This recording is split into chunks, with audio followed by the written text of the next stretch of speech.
Nah, oke, sahabat petani milenial, pada kesempatan pagi hari ini saya akan spill tanaman padi varietas CL Mas yang ada di areal persawahan saya, yang usia tanaman saat ini 95 hari ya setelah dilakukan penanaman, atau 95 ST. Jadi ini tabela rendam ya sahabat tani, hasil tabela rendam, dan ini sudah mulai menguning. Dan jenis padi ini mulai panjang teman-teman ya. Untuk pemupukan saya gunakan 4 kuintal ya, atau 8 sak dalam hitungan per hektarnya teman-teman. Coba saya akan turun ya seberapa tingginya padi CL Mas tersebut teman-teman.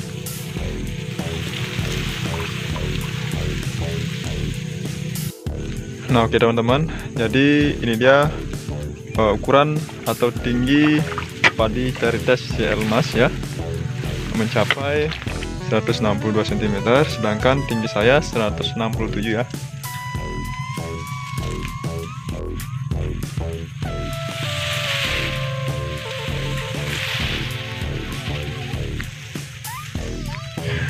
Kemudian pengaplikasian atau pencegahan penyakit maupun hama.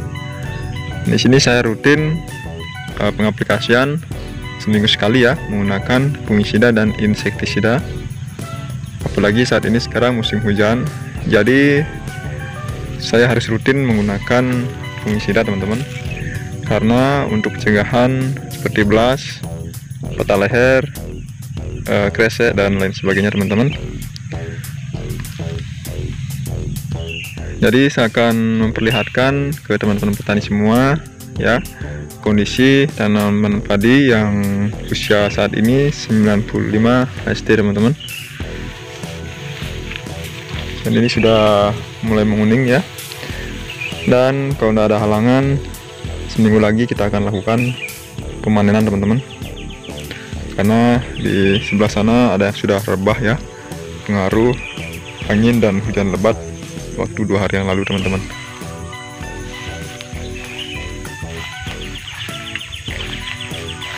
Nah, ini dia teman-teman, tanaman padi yang saat ini ada beberapa titik yang kondisinya rebah seperti ini teman-teman. Walaupun saya sudah mengeringkan petakan persawahan sebelum bunting ya, atau masih bunting muda, saya sudah keringkan untuk melakukan untuk pencegahan yang namanya terjadi rebah.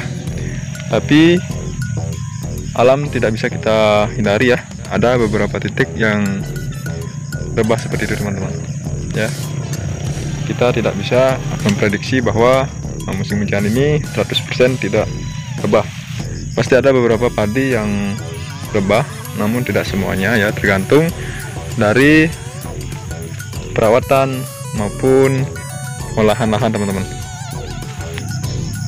Dan maaf, ini kondisi atau keadaan pematang belum sempat saya bersihkan. Nanti akan sekalian saya lakukan penyemprotan menggunakan herbisida ya. Nah teman-teman, sebelah sana ada yang rebah juga di tengah-tengah petakan ya. Sulit kita untuk menjangkau dari sini karena kita harus masuk dulu baru terlihat jelas ya.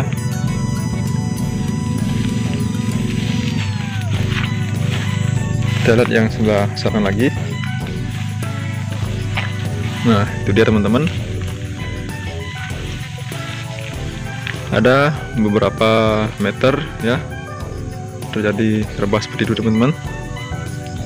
Karena di sini di daerah saya ya, khususnya Sulawesi, ketika hujan lebat disertai angin, kebanyakan padi petani di sini rebah seperti itu ya.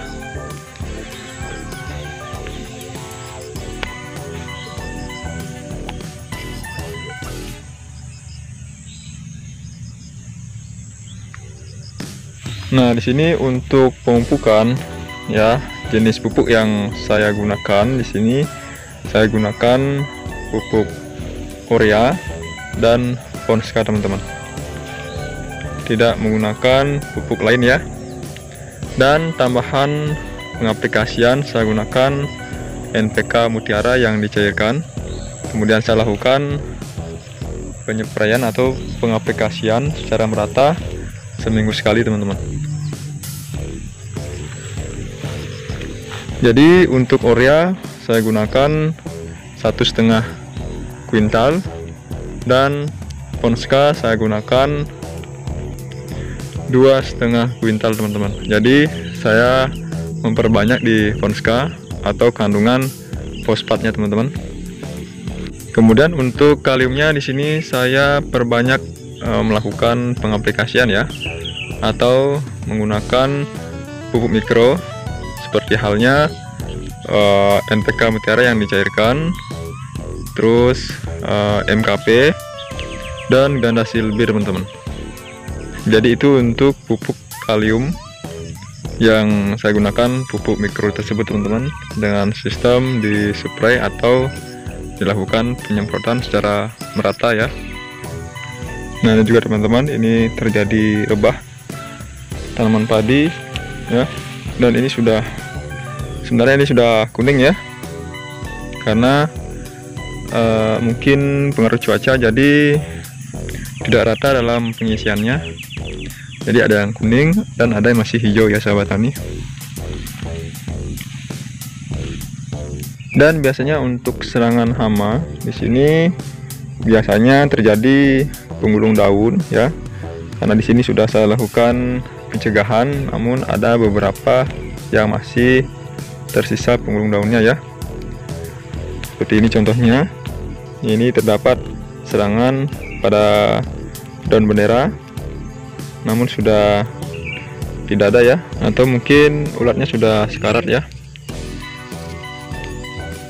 Untuk racun atau insek yang saya gunakan dalam melakukan pengendalian atau pencegahan penggulung daun, di sini saya gunakan produk Penit ya, dan ini termasuk sangat bagus untuk mencegah maupun mengendalikan hama ulat penggulung, teman-teman. Kemudian selain ulat penggulung, biasanya ada serangan wereng coklat ya, namun sini sudah saya lakukan pencegahan ya. Jadi usia tanaman yang saya lakukan pengaplikasian atau pencegahan pada wereng coklat khususnya di saat umur padi atau umur tanaman sekitar 85 hari ya, atau biasa juga 80 hari, sebaiknya kita harus lakukan pencegahan. Karena ketika serangan wereng coklat ya, ketika menyerang itu akan populasinya semakin banyak ya, karena kalau kita terlambat mengendalikan atau pencegahan, nah inilah resiko petani harus benar-benar teliti dalam hal mengamati penyakit maupun hama yang menyerang tanaman padi kita. Oke, sahabat petani milenial ya, sampai di sini dulu video dari saya. Jika teman-teman suka dengan video yang saya bawakan, jangan lupa like, komen, dan juga subscribe, teman-teman. Oke, terima kasih saya ucapkan buat teman-teman yang selalu mendukung channel ini sampai saat ini. Semoga sehat selalu dan rezekinya makin banyak lagi.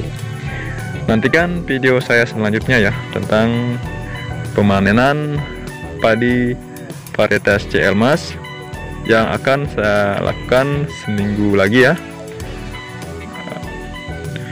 Jadi berapa ton yang saya dapat, nantikan video selanjutnya. Dan saya minta doanya dari teman-teman petani, semoga minggu depan saya lakukan pemanenan, tidak ada halangan, hambatan, dan rintangan, dan juga hasil panen memuaskan ya. Saya doakan juga teman-teman petani, khususnya petani padi sawah, semoga teman-teman panennya berlimpah juga dan sukses selalu. Sekian dan terima kasih.